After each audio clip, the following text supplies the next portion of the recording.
how do we action those behaviours? How do we make those behaviours happen? And that's sort of the secret to high performance. Simple, really, isn't it?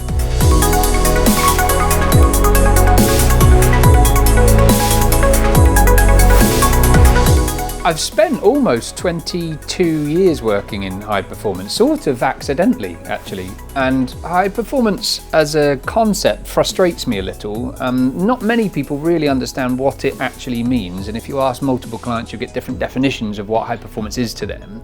I think for a lot of people, it's a concept that seems like a great aspirational thing. But really the real magic, the real interesting part that we should focus much more on is how do you sustain high performance? So if you're a great high performing, high achieving team, or you want to achieve that, that's only sort of half the work, isn't it? You don't want to just achieve it and then say, great, we did it, and then, or should we fold the business now?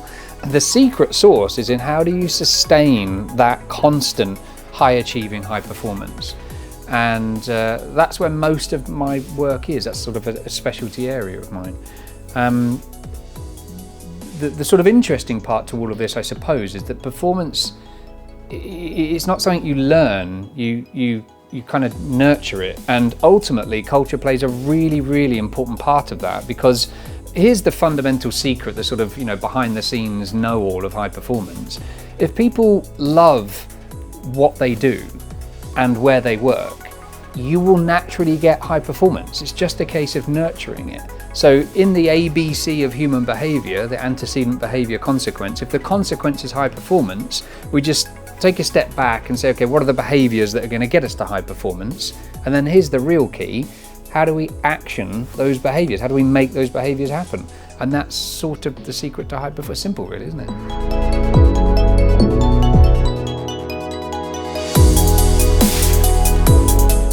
There is, of course, the big elephant in the room, which is, well, once we've got there, how do we, what is it? What do we need to do to sustain the high performance? And that changes from team to team and from individual, but broadly, there has to be a much deeper focus on culture and values, because we have to have the behaviours that support and sustain that mindset. Thinking about the fact that, human behaviour is all about how we think, feel and behave.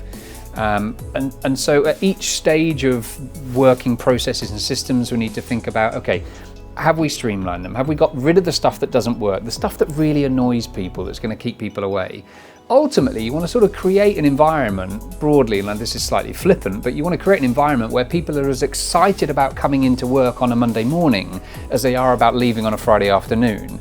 And if you can create that sort of level of atmosphere through environment, through culture, through systems and processes and modeling, then ultimately it's very easy to ask for a bit more.